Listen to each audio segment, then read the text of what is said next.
Hi everyone! Welcome to another episode of Miracle Baby, a series of informative videos about infertility and its management. I'm Dr. Eileen Cosi, fertility specialist and medical director of Cosi Fertility Clinic and IVF Center here in Angeles City, the first and only IVF center north of Manila, and it's only the 7th in the entire country. So if you have been following this page, I would like to thank you for your continued interest and your support. Pero if it's your first time here, I would like to encourage you to watch our previous episodes so you have a more general idea of what I am talking about here, which is about your ovarian reserve.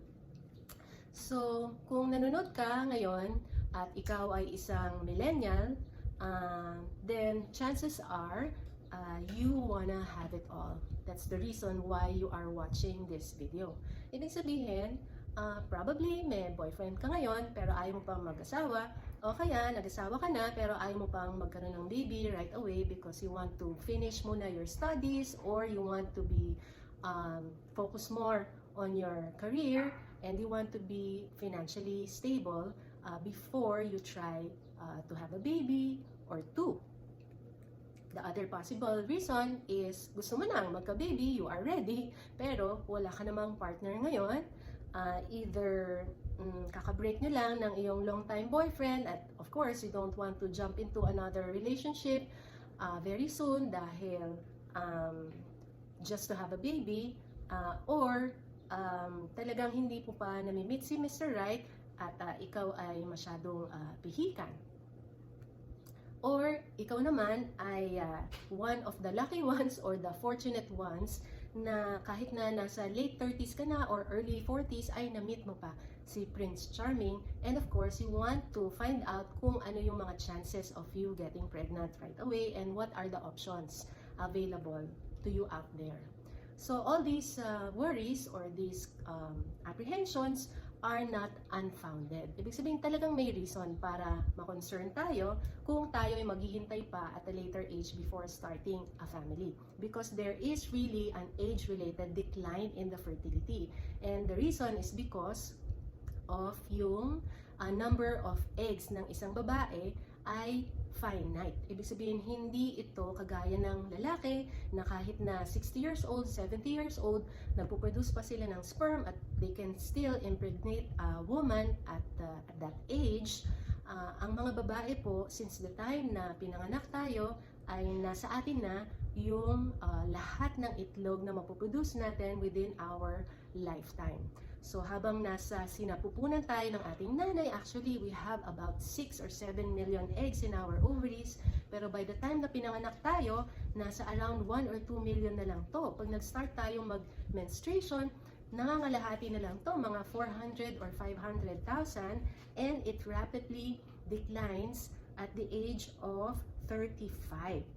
So, ang pinaka-optimal na fertility ng isang babae is actually between 20 to 30 years old. Medyo bumababa na rin ito at the age of 30 and above. Pero mas mabilis siyang bumaba pagka 35 na, and by the time you are 41, this is actually considered the end of fertility when we start having irregular menstrual cycles until mag-menopause tayo or yung last menstrual cycle natin, which is on the average age of 51. So, habang bumababa yung fertility ng isang babae, habang tumatanda siya, tumataas naman yung incidence ng miscarriage or yung pagkakunan. As you can see in this graph, at the age of 20 hanggang 30, halos nasa 10% lang yung chance na makukunan ka pag ikaw ay nagbuntis. Pero pag nasa beyond 35 to 39 or even at 40 years old, ang chance na makunan ka is already between 20 to 40%. So almost half of all pregnancies will miscarry pagka nasa 40 years old na tayo or above. And the reason is because aside from the number of eggs na napoproduce natin, which is lesser as we age, even yung quality ng eggs na to nako-compromise din. And kahit na mabuntis ka at the age of 40, hindi pa sure kung aabot ka nga hanggang 9 months or even 8 months pregnancy, because if you get pregnant at a later age, yung chances of having pregnancy complications are higher. So, mas malaki yung chance na magkakaroon ka ng pregnancy-induced hypertension or diabetes due to pregnancy or even a preterm delivery. So, baka manganak ka ng 6 months or 7 months, hindi pa sure kung mabubuhay si baby. And then, of course, a host of other possible conditions na pwedeng ma-encounter ng baby ng isang babae na 40 years old and above. Of course, habang naghihintay ka bago ka magpabuntis, there's also a higher chance that you will develop some gynecologic conditions which are very common as we age. So yung tinatawag na myoma or yung bukol sa matres, although benign naman ito, of course, mas mahirapan ka magbuntis kung nag-develop ka ng mga bukol sa matres when you are older. And of course, kung nagkaroon ka rin ng mga ovarian cyst, this will also further decrease yung chance na mabubuntis ka on your own. And if you wait longer pa, yung chance na by the time na ready ka na magpabuntis ay baka hindi na kayo masyadong madalas na magsiping ni husband dahil of course after 3 years or after 5 years hindi na masyadong active sa kama si mister. So i-consider mo rin yung edad niya as well as yung physical condition, because if he is hypertensive or diabetic, if you wait longer, of course, yung effect ng mga sakit na to as well as yung medication to control his blood pressure or blood sugar, meron ding effect sa potency ng isang lalaki. So, I'm not saying na kailangan magpabuntis ka na agad as soon as possible. Okay naman na magplano ng future natin. But it's important to know kung ano yung pinagpapalit natin if you want to concentrate more on your career first. So that later on, hindi ka magsisi na you put yourself at a disadvantage na hindi mo sinasadya na of course, hindi mo alam, wala nagsabi sa'yo na mas mahihirapan ka na pala magbuntis. If you wait beyond 35 years old, you might want to consider starting a little bit earlier. Especially nowadays na maraming mga celebrities who in their 50s are getting pregnant with probably the use of assisted reproduction, in vitro fertilization, or even egg freezing. So baka nagkakaroon tayo ng false sense of security na total, kahit na hindi ako mabuntis, kung nasa 38 years old na ako nag-asawa, ay pwede naman akong tulungan ni Dr. Cosi para mabuntis. So meron din pong limitasyon yung science. So kahit nasa in vitro fertilization, we still need you to produce good quality eggs. So napakahirap po kasi just by looking at the physical appearance of a woman kung ano yung edad niya, especially nowadays, no?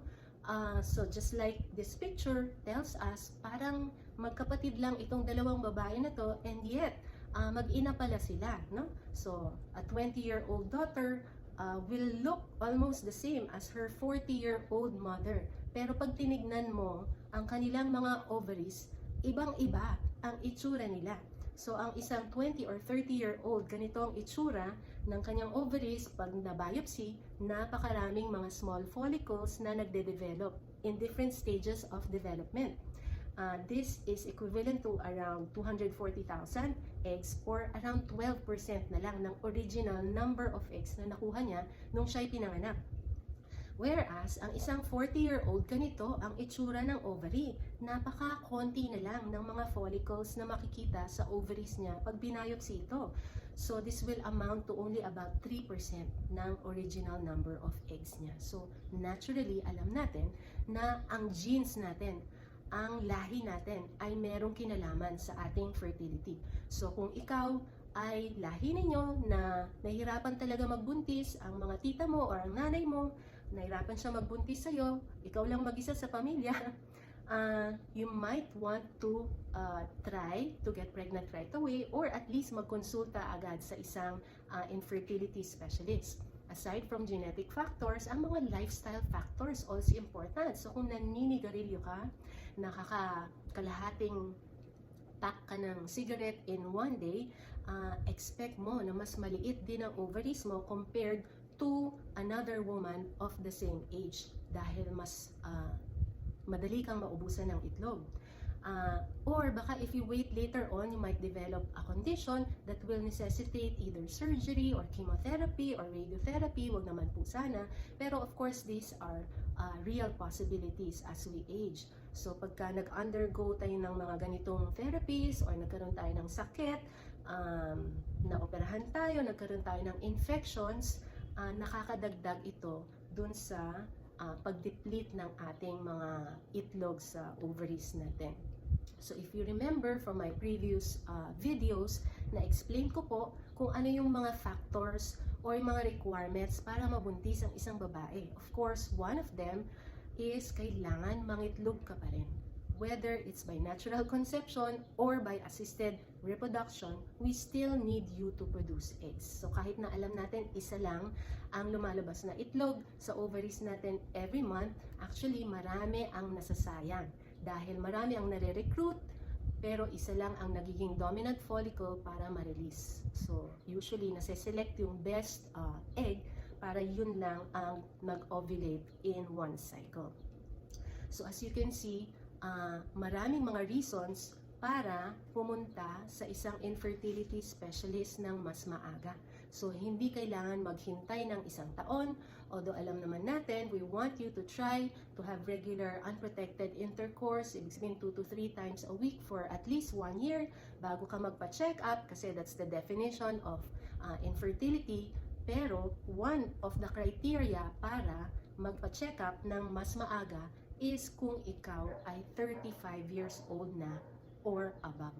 Kahit na 6 months pa lang kayo nagtatry ni husband, reason na rin yan para magpakonsulta ng mas maaga. So, fortunately, hindi lang naman age ang important na factor to consider whether you still have a good chance of getting pregnant with your own eggs or not. Kasi merong mga test na pwedeng ipagawa to find out whether you still have a good ovarian reserve or a diminished ovarian reserve. One of them is a simple blood test, yung tinatawag na serum FSH, which stands for follicle stimulating hormone. So this is the hormone that is produced by our pituitary gland sa brain natin, telling our ovaries to produce follicles. So pagka konti na lang ang follicles natin, mas mahihirapan yung brain natin na mag-produce ng FSH. Kaya mas tumataas siya. So, ang ideal na result dito is kung mas mababa. So, inverse relationship. So, ideally, it should be less than 7 milliIU per ml. Pagka more than 10 na to, ibig sabihin, konti na lang ang ovarian reserve mo, at pagka binigyan ka ng mga medication to help you ovulate, we might have to give you a higher dose also. So, it's important to note that this test should be done on the 2nd or 3rd day of your menstrual cycle. Kasi pag ginawa siya, other than those days, hindi na po siya accurate. Pero at least you can do it in a regular laboratory at hindi naman siya ganun kamahal. As compared to this other test, which is more accurate but more expensive also and is not readily available in regular laboratories. So you can have it done in some special laboratories or of course in an IVF center. Meron din po ito. So yung tinatawag na serum AMH or anti-Mullerian hormone. So ang anti-Mullerian hormone are the hormones that are being produced by the small follicles, yung mga immature follicles na nasa ovaries natin. So ibig sabihin, the higher the AMH, this means that you have more small immature follicles in your ovaries. So the higher the better. So ang normal value for this is between 1.5 to 4 nanograms per ml. Kaya if it is less than 1.5 or less than 1 or 0.5, syempre mas hindi na ganun kaganda yung chance na mabubuntis ka kung napakababa na yung ovarian reserve mo. So you will not know this unless you have yourself tested. So there are women naman na pinagpala, kaya ang kanilang AMH is more than 4 nanograms per ml. Ito usually nakikita natin sa mga babaeng merong PCOS or polycystic ovary syndrome. So if these two tests are not available in your area at meron naman pong nag-ultrasound, which is very common naman sa lahat ng mga clinics or hospitals, you can have an antral follicle count done by ultrasound. So ang ginagawa po dito is pupunta kayo doon during your menstruation, either day 2 to day 3, pwede, or until day 5, titignan or bibilangin yung number of small follicles dun sa bawat isang ovary. Kagaya nito. So ang ideal na result is kung meron tayong more than 5 follicles on each side. That's a very good sign na ang ovarian reserve mo is still good. No? But on the other hand, kung na-discover nga na by your ovarian reserve test na mababa na lang ang iyong ovarian reserve, most probably ang isasuggest na sa inyo ng inyong doctor or inyong infertility specialist is to go ahead with assisted reproduction, either with IUI or IVF. I've already discussed extensively what IUI entails and how much it costs and the success rate in my previous Miracle Baby episode number 4, so I will not deal with that anymore, and I will produce another video specifically on the topic of in vitro fertilization in the near future. Okay? So ang kailangan lang nating malaman ngayon is that although with in vitro fertilization, it's possible to do ICSI or intracytoplasmic sperm injection. Ibig sabihin, bawat isang egg, ini-injectan ng isang sperm. Actually, hindi naman isang egg lang ang kailangan natin. Para mabuntis, kailangan natin 10. Okay? Or between 8 to 15 eggs in one cycle. Sana ang maproduce mo na itlog, because out of these 10 eggs, hindi naman lahat yan mapo-fertilize. Usually, mga 60% lang or 6 lang.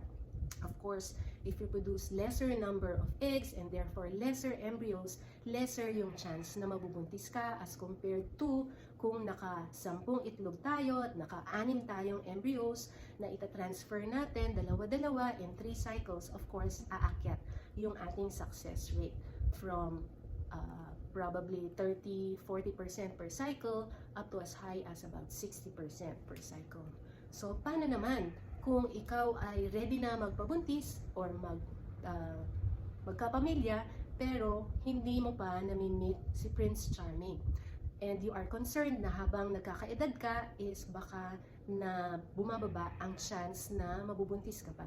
So, one option with assisted reproduction is to do egg freezing. So, ibig sabihin nito, ganun din, parang IVF din siya. Magpo-produce din tayo ng maraming follicles, i-harvest natin ang eggs mo, pero instead na mapo-fertilize itong eggs with sperm, pwede nang i-freeze yung mga eggs for later use. So, ibig sabihin, pag na-meet mo na si future husband, later on in life, in your 40s or even your 50s, pwedeng ilabas from the freezer itong mga eggs natin and will be fertilized with your husband's sperm. At pag naging embryo na to, tsaka naman siya itatransfer sa matres mo. Kahit na ikaw ay nasa 50 years old na.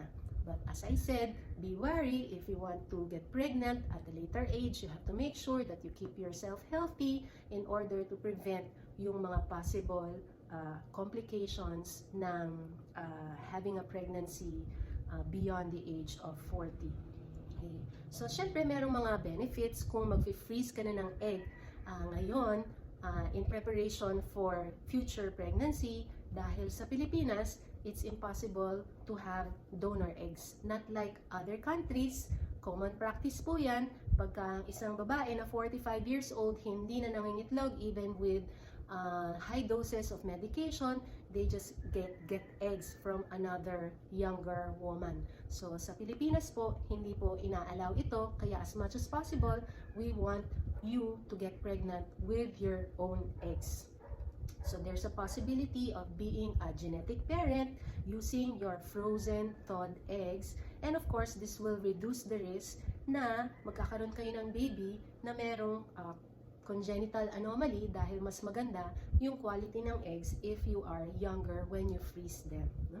So, before you rush to our IVF center and wanting to have your eggs frozen right away, it's important to know kung what this entails. So kahit na nag-freeze tayo ng eggs, actually, we encourage you to do it early. So hindi yung 35, pwede siguro yung 35. Kung 38 years old ka na to 40 years old and you want to freeze your eggs, most probably we have to do it more than once. Kasi ang gusto natin is maka-freeze tayo ng mas maraming eggs dahil ang eggs mas madali siyang ma-damage compared to embryos because it is a single cell. So ang gusto natin is we're able to harvest 16 eggs dahil yun ang nagko-correlate with better success rates. So kung pakonti-konti, pwede namang ulitin ng 2 o 3 beses yung pag-harvest sa eggs natin. But then of course, ibig sabihin nito, lalaki din yung gastos. No? So the ideal time to have your eggs frozen is actually when you are in your 20s or early 30s. But then, of course, you have to consider kung ano yung mga possible health risks. Dahil hindi ka naman talaga considered infertile at bata ka pa, pag binigyan kita ng mga medication para mag-produce ka ng maraming itlog, there's a high probability that you will develop a complication known as OHSS or Ovarian Hyperstimulation Syndrome, which is actually a life-threatening condition. And then, of course, yung gastos ng egg freezing is almost the same then as IVF. Ang pagkakaiba lang is hindi mo na i-fertilize yung mga eggs mo by sperm dahil i-freeze mo na sila at wala mo nang mangyayari na embryo transfer. But you will still undergo the egg retrieval as well as the injections for you to produce the eggs that are necessary. So, I just want to present to you 2 cases on my own to show you na hindi lang age ang importante na factor to consider when trying to get pregnant at a later stage. So, makikita natin itong case na to of a 40-year-old female na ang partner niya is 41 years old. They have been trying to get pregnant for 2 years already, and the woman has been taking fertility pills and they were having regular intercourse. Pero hindi pa sila successful. They even had 1 cycle of IUI which failed. The antral follicle count of the woman was very good when I saw her during her menstruation. She had more than 5 eggs on each of her ovaries, 5 follicles I mean. And I didn't see anything wrong with them after the basic lab workups. So we decided na instead of trying another cycle of IUI, we decided to go ahead with in vitro fertilization kasi nga 40 years old na si wife. So I gave the patient a medium dose, but later on I even decreased the dose dahil sobrang dami ng itlog na napoproduce niya. And in fact, we were able to harvest 32 eggs from her in 1 cycle. Pero out of the 32 eggs, only 8 embryos were produced, which were all frozen on day 3. That's because she had OHSS or ovarian hyperstimulation, which can be prevented by freezing all her embryos and not getting pregnant on the same cycle. So we just did a frozen embryo transfer about 2 months later, and lo and behold, she got pregnant with her first IVF cycle. And she was able to give birth at 9 months to a healthy baby girl kasi she herself was healthy. So hindi siya overweight, hindi siya diabetic. As compared to this other case of a 26-year-old woman married to a 29-year-old husband. They have been trying for 4 years already. But the woman was diagnosed with black fallopian tubes. That's why wala talaga silang chance na mabuntis sa contact. So alam nila, the only way for her to get pregnant is by in vitro fertilization. But before doing that, we had to cut off her fallopian tubes dahil namamaga ito. So we had to do laparoscopy on her, the cycle, before we did the IVF. But because I noticed that her ovaries are quite small for her age, she's only 26 years old, so she's supposed to have a good ovarian reserve. And yet, ang anti-Müllerian hormone result niya is very low. It's only 0.47 nanograms per mil. So I was expecting her not to do very well with the stimulation of her ovaries. That's why I gave her a medium dose first because she's young, but then she was not responding well. That's why tinaasan ko palalo. But despite that, she produced only 5 eggs were retrieved during that cycle, and only 2 embryos were produced and eventually were transferred. But unfortunately, she did not get pregnant with this cycle. So, ano po ang natutunan natin dito? So, nakita natin na hindi lang age ang importante na i-take into consideration, because there are older women who actually have a good ovarian reserve, pero meron din namang mga mas bata in their 20s or early 30s who actually have a diminished ovarian reserve. So it's important to have your levels checked. You go to your infertility specialist, or at least to an OBGYN in your area, have an AMH or an FSH or an AFC done in your area to help you in prognosticating or planning out your future. So, eto yung mga factors na kailangan nating i-consider if we want to delay having a family. So, if you have a good ovarian reserve, this will give you peace of mind na okay lang kahit na maghintay tayo until next year or after 2 years pa, or pag nag-graduate ka, nag-board exam, nag-bar exam ka before ka pabuntis. If you have a choice, no? Mas maganda na okay lang na maghintay ng konti if your ovarian reserve is still good, but if it's already low and nandyan naman, you have the possibility of getting pregnant on your own dahil si husband is ready and willing, so you might want to have or to try to get pregnant as soon as possible. So this is my last slide. So I hope I was able to give you necessary or valuable information that will help you in your decision making about planning your future family. So our next episode in this series of Miracle Baby will be coming out every month now, instead of every week, as our ECQ is coming to a close. So until then, I would like to say stay safe and goodbye.